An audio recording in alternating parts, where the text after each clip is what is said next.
Johnny Koontz is on the skidder. You guys have seen him in my videos before. Johnny recently went to work for me full time. Mainly just a shop guy, but I've got him out here today. He's going to help me. He's been helping me push trees like this one here. We're going to try to take it back in there. It's got kind of a lean wanting to come back towards this road here, this gravel road, but I think we can put it in there easy enough. We're down to there. Try to get this mess clean. I think Johnny's ever run a skidder before, but he's picked up on it pretty quick. He's got quite a bit of background in equipment operating, so that's definitely a big help when you go to run one of these things for the first time.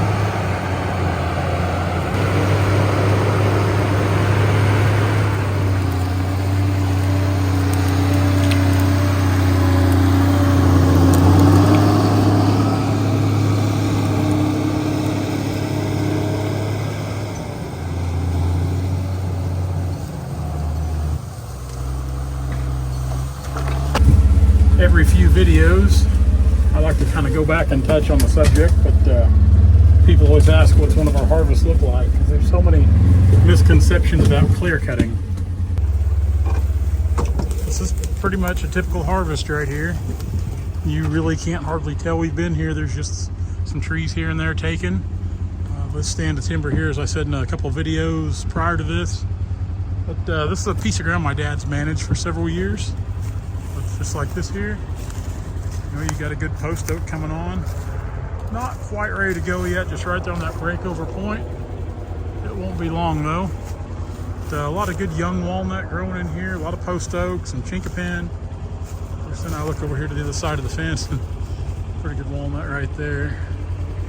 But as far as this side, yeah, it's just it's a thinning, and this is what we do when we cut timber. We just thin.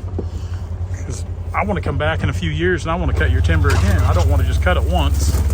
I want to keep coming back.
This is the job in the hills we just completed not long ago. I'm trying to ride the brake here.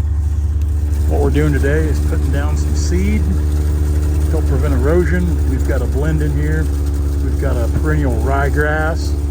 We've also got a food plot blend we kind of mixed together. We did the food plot blend more for our landowner because he's a avid hunter, and the perennial ryegrass just because it's a cool season grass. And it's a perennial, and I think it'll come up really good now. We got some moisture in the ground, even though we're broadcasting and not drilling. Should in a week or two we'll try to come back here when the leaves are off the trees. We'll put the drone up in the air. We'll show you the benefits to kind of what going back and reseeding your log roads are. Of course, you're up here in this part of the world, erosion definitely. They haven't had any big rains yet, but the first time they get a big rain down in here, if we're not careful, we don't put some on those roads, it'll all wash down in here.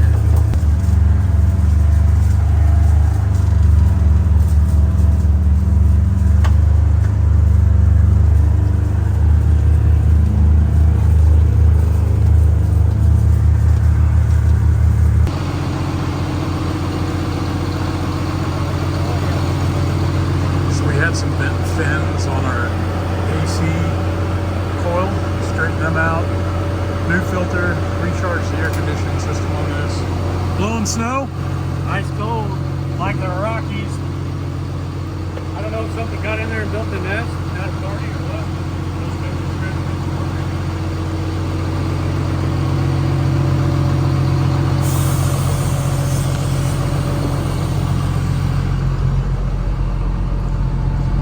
Oh yeah, that's real cold.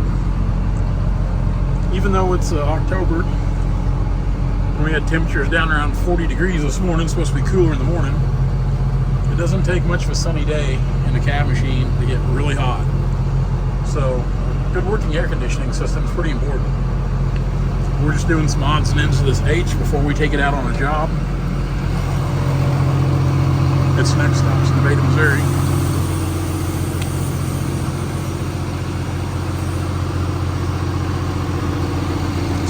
Leaks, Johnny's address. Of course, the air conditioning system, filters, oil change, grease, all the good stuff.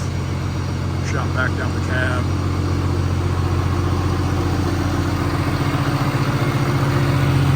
It's one of the perks of having a big shop to do all this in.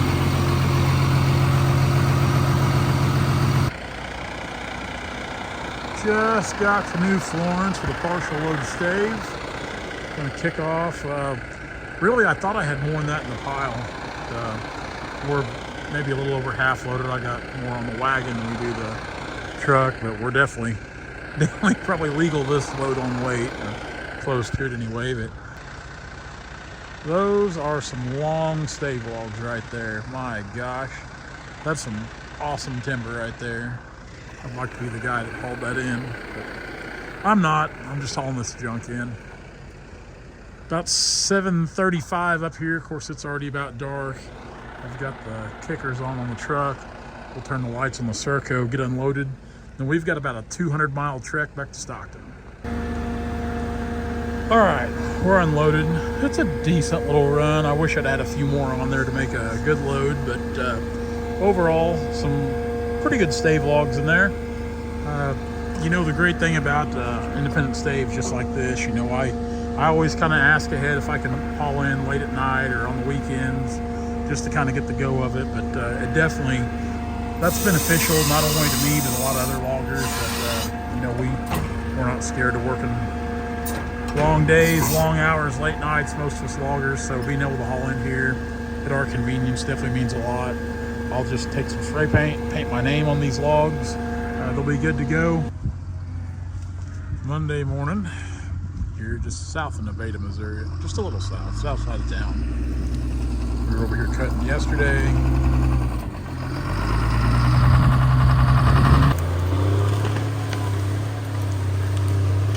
First drag going out. Several of these trees hung up yesterday. Dense timber. Walnut's not super heavy. And it's not like these are buster trees. These are just a good, tall, slick, clean little walnut trees. It was harvested about 12 years ago, so it was about time for another thinning.